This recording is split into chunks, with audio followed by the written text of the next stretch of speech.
Now, let's understand what happens if the forward rate is not the correct rate. For this purpose, I'm going to use the actual numbers from the market. As of yesterday, 10-year Treasury bonds were trading at a yield of 0.682%, and 30-year Treasury bonds were trading at a yield of 1.446%. Suppose you want to borrow for 20 years, but exchange of the principal is going to take place 10 years from now, and repayment is going to happen in 30 years. As we talked about in the first video, you could do it in two ways. First, borrow for 30 years. If you borrow for 30 years using the 30-year rate, you're going to pay 1 plus the 30-year rate raised to the power 30 and multiply that with the principal, that is $1 million. That means you're going to pay back $1,538,000 and some change. The alternative is to borrow for 10 years at the 10-year rate, then whatever the balance at the end of 10 years, roll that over for another 20 years using the forward rate. Suppose arbitrarily that forward rate was 1%.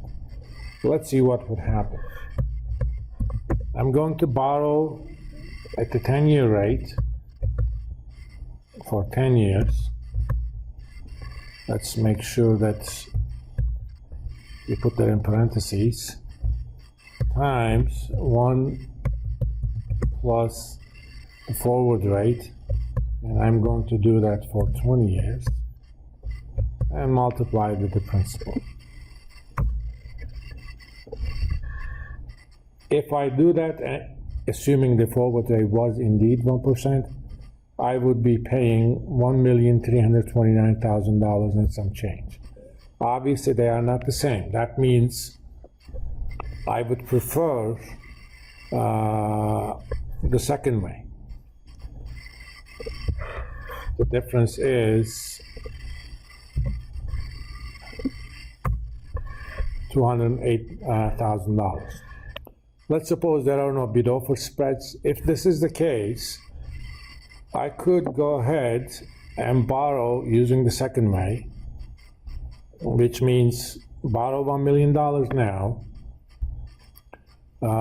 at 10-year rate and roll that over at the forward rate 10 years from now.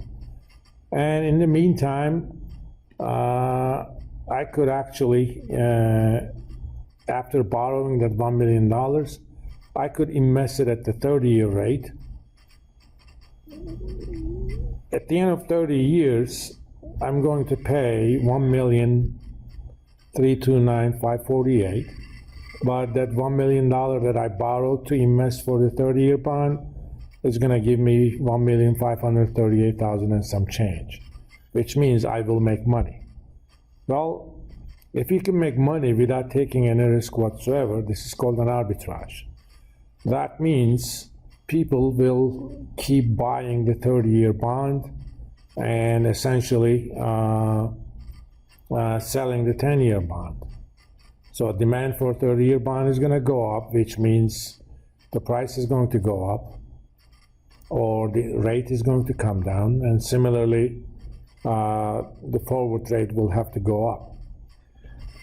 If the rate was 2% instead of 1, this time it is profitable to borrow for 30 years and invest it in stages. Invest it for 10 years and roll that over at the forward rate.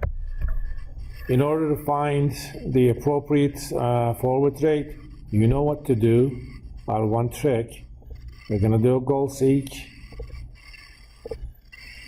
We're going to make the difference between the two equal to 0 by changing the forward rate. So the proper forward rate is indeed even higher than the 30-year rate. That does not necessarily mean